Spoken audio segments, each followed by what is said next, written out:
Hey kids, we are in Module 5.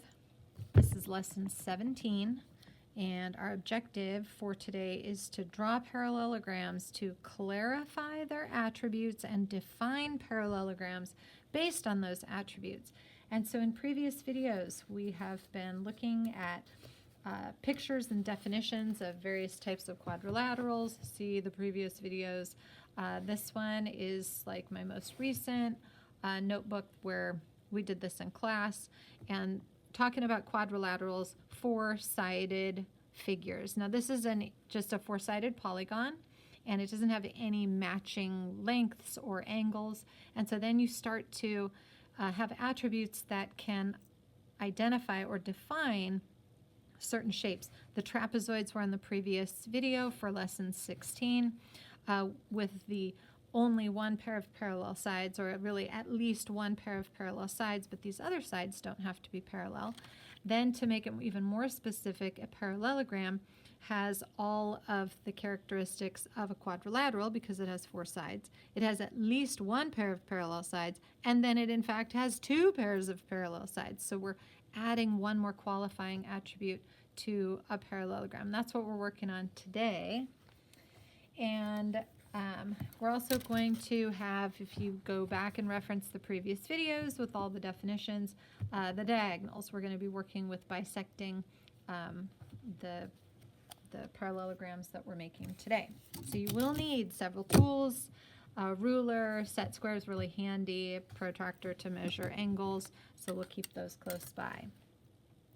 Now, we're going to get started drawing. There's nothing really that's like notes. We're just going to put it all in the book because everything is about drawing.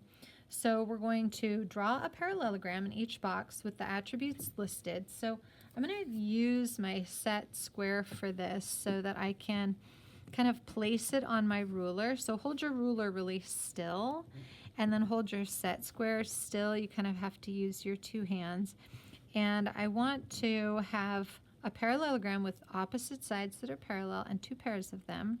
So I'm going to have this here, and then don't move the ruler, but you can move your set square, and then you can have another line. And so this helps you make parallel lines.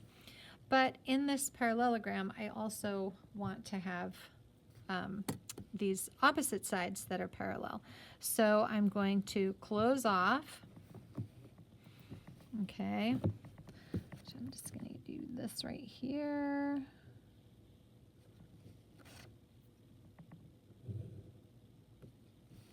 Okay, and then on the other side, I'm going to move this up and close it off right here. Okay, and so we'll take off any extra hangy pieces. I know that's probably not the most precise parallelogram ever, but it's close enough for today. So this has no right angles. Remember, right angles have 90 degrees. And so we have our four sides. We have two pairs of parallel and opposite sides. So there's this side that is parallel to this side. Okay, and then we have this other side. Actually, I'm going to switch to green. This one is parallel to this one. Okay, so just know that you have two pairs of parallel sides in this parallelogram, and that's what the definition is. It has two, it's a quadrilateral, 1, 2, 3, 4, that has two pairs of parallel sides, and opposite sides are equal in length, and so I would just have to measure those and make sure they're accurate. Now, for this one, we need to have a parallelogram that has at least two right angles. So let's get our ruler, and if I have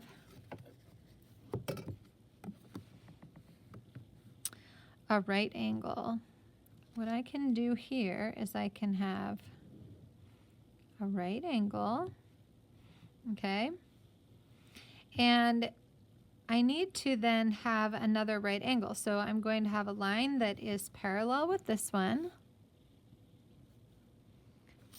Okay, since you guys probably can't see that, I'm going to move it up so you can see what I'm doing. Okay, it needs to be parallel. And because this line is perpendicular and I have my right angles here, if I want a parallelogram, I can't like have a line that goes like that. That's not a parallelogram, that's a trapezoid. Okay, and I'm trying to draw parallelograms today. So this would not do. I can't have this one go out like that because that would not do either. That would again create a trapezoid. So the only way I can create a parallelogram with at least 2 right angles is if it has 4 right angles. And so I'm going to close off my figure with another pair of parallel lines on the side. And so there's just no way that you can get at least 2 with these parallel lines without creating another pair of parallel lines. So what happens is I've got a rectangle. Okay? And so we'll come back. We're going to detail this in a little bit. There are activities on the back where we're going to do some work with this. So leave that for now. And now we're going to create a parallelogram with equal sides. So if you remember, the parallelogram with equal sides is going to be a rhombus. So I'm going to be more careful about measuring this time. And I'm going to see if I can, I'll go 1, 2, 3. And then I'm going to move this over, but I need it to have 3 as well. Use my ruler.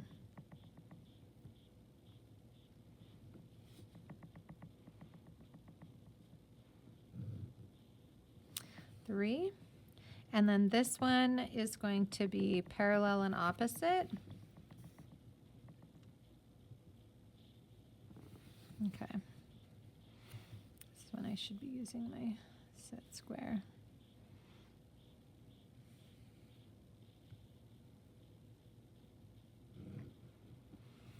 And then parallel and opposite. All right, and so we have 3 centimeters all around.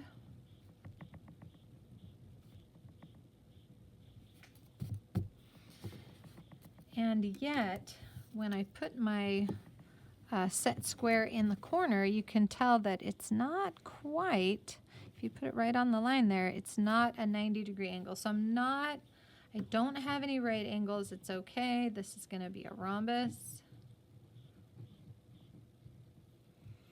Okay, because for this one, it's got equal sides. The angles are not a problem here. Okay, that's not what we're working with. But for D, all sides equal, like a rhombus, with at least 2 right angles. So now,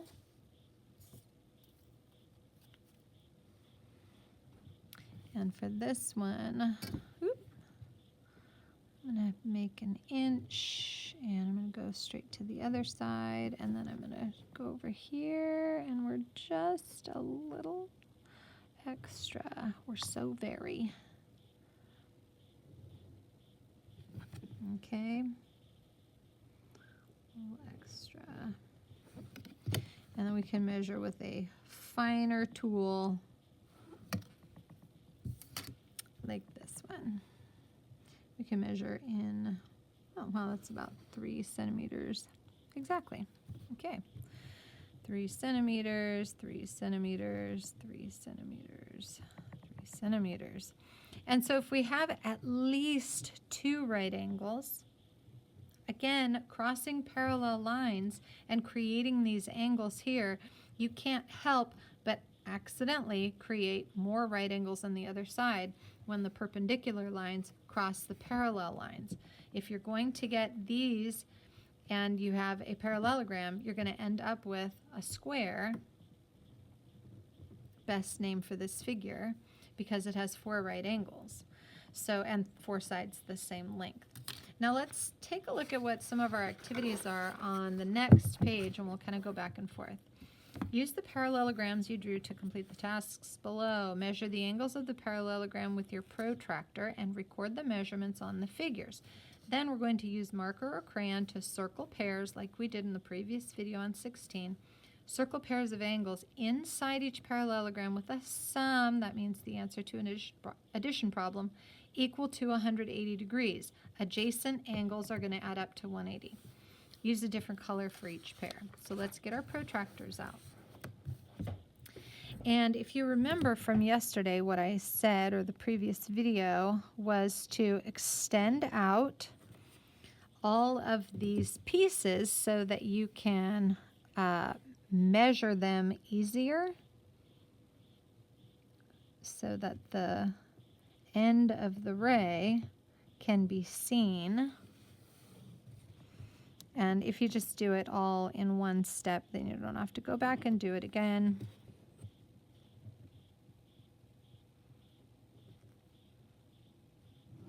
All right, now I can plop down my protractor. And yesterday, actually, on the previous video, I had everything on binder paper, or on the copy paper, because I printed the page. And I was like, oh, it's so much easier on this flat paper. Okay, so put your pencil point. Some protractors are going to have a little divot right there, and you can put your pencil point there to kind of station it where it exactly should be. Follow this black line out to the 0, or if you're going to start from this side to the 0. Okay, and this little thing here is going to make it a little bumpy for me, but bear with me because I'm going to press it down. Okay, so it's here, and I'm measuring this angle, which is obtuse.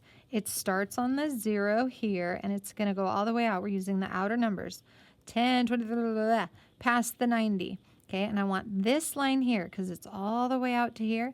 So 100, 110, 20, 30, 35, 36, right there. This is 136 degrees. And truth be told, if I did a good job, then this angle here should be 136 degrees. So let's check it. I'm going to turn and use this one. Actually, need to extend it out here, and then I'll use the other side. I went the wrong way for upside down. That's okay, though. Okay, so again, it doesn't matter that the book's upside down. You put the corner, that vertex, right where your pencil's going to be. This line should be right on your line, right to the 0. Again, it's an obtuse angle.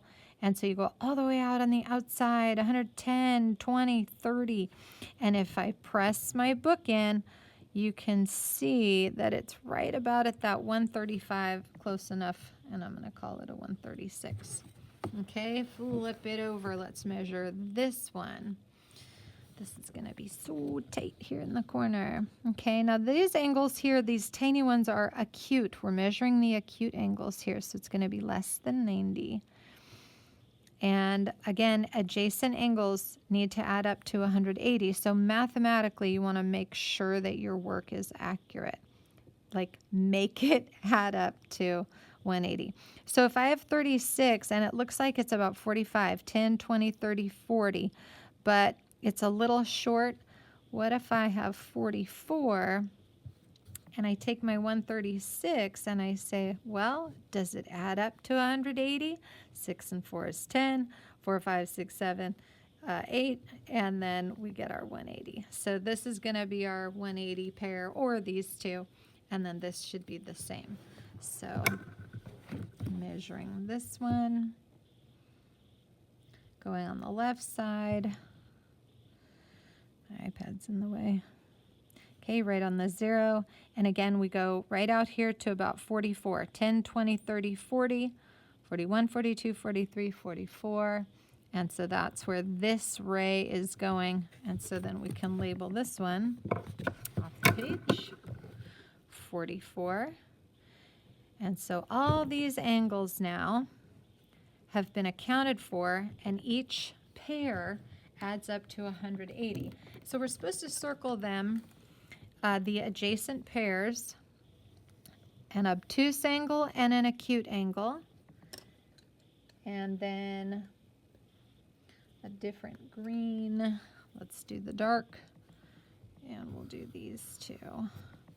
Okay, so mathematically our work is accurate.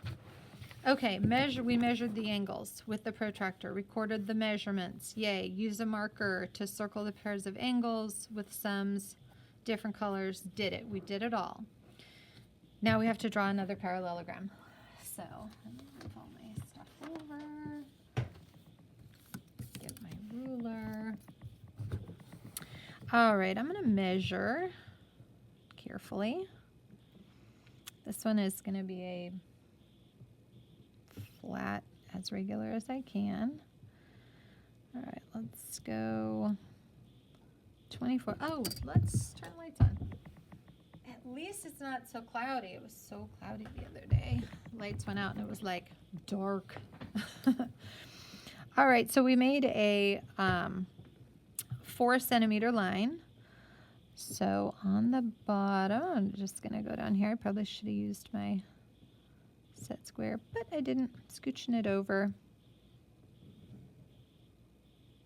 4 centimeters. They're parallel. And now I'm going to close it off.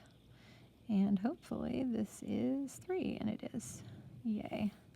Just lucky. I don't know. Yours might not be like super perfect. Just fiddle with it until it's okay.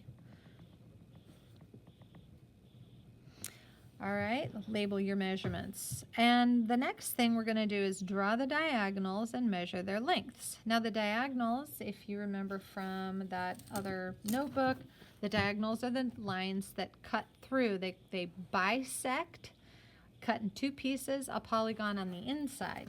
So take your tool. You can use your small set square. You can use whatever tool you want. If you want to see how long they're going to be, we'll measure them in a moment. But go from corner to corner or vertex to vertex right there. Do not move your ruler once you get it set. Okay, otherwise it'll be like squiggle.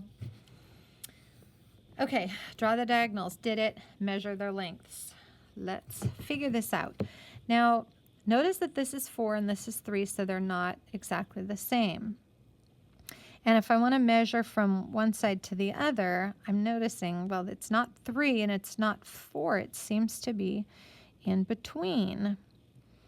So it's about 3.5 centimeters. So that's for the whole thing. You could call it 35 millimeters if you wanted to. And you can also measure this side from the 1, and that's going to be about 6 centimeters. So this whole thing here is 6. So noticing that this is a long diagonal and this is a short diagonal. Did it. Record the measurements to the side of your figure. I'm totally not following directions, but I'll erase it and move it as needed. Measure the length of each of the 4 segments of the diagonals. Oh, that's right. That's why. Okay, so this is 3.5 centimeters. Now it's off to the side. If you hadn't caught up, that's okay. And this is going to be 6 centimeters on the diagonal. Okay, now measure the length of each of the 4 segments of diagonals from the vertices to the point of intersection of the diagonals. Color the segments that have the same length, the same color. So take your centimeter ruler. We want to be precise here. And because it's 6 all the way across, I expect that the halfway point is 3. And it is. And then from the vertex right here, it's going to be another 3. So this is 3 centimeters and 3 centimeters. And this one here,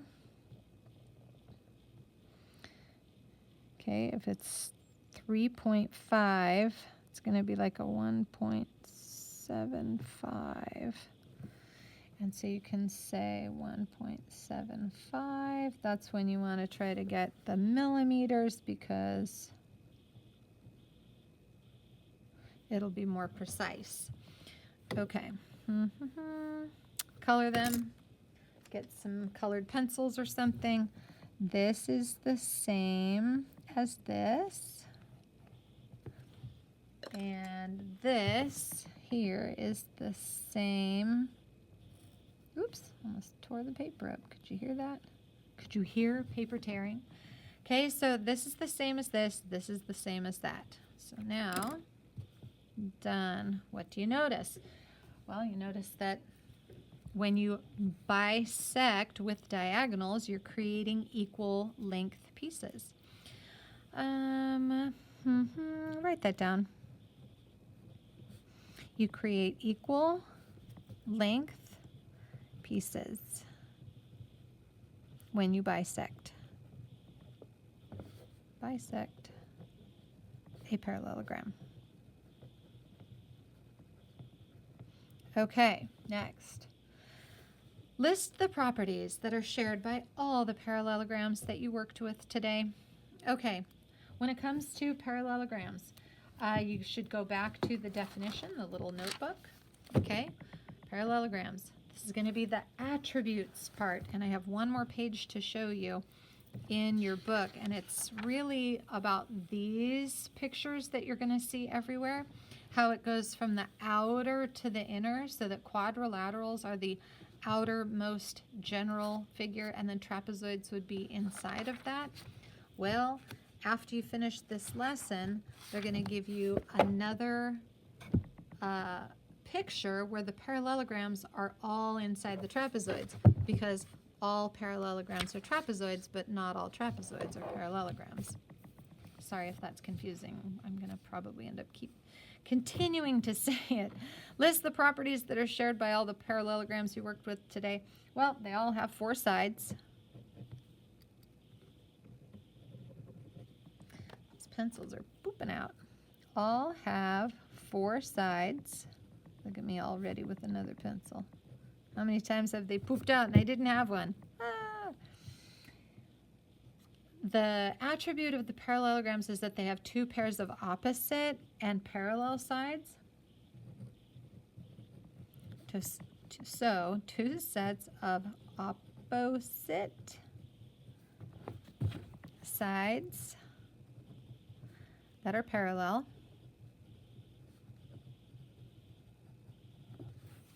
Okay. And then if you measure, like we did previously, opposite angles are equal. Opposite angles, and G-L-E-S, not A-N-G-E-L-S, that would be the flying heavenly type. Angles. Opposite angles are equal in measure.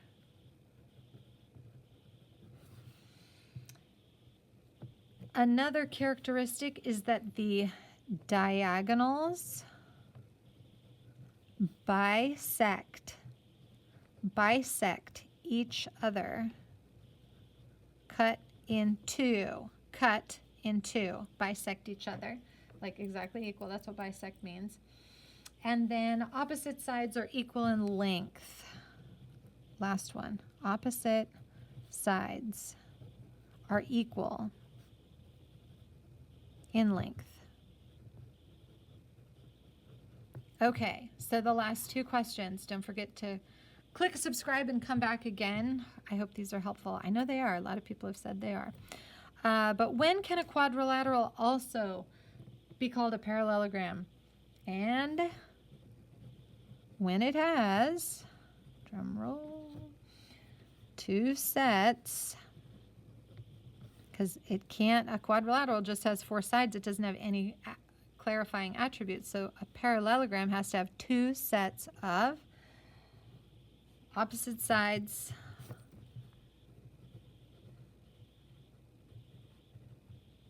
that are parallel.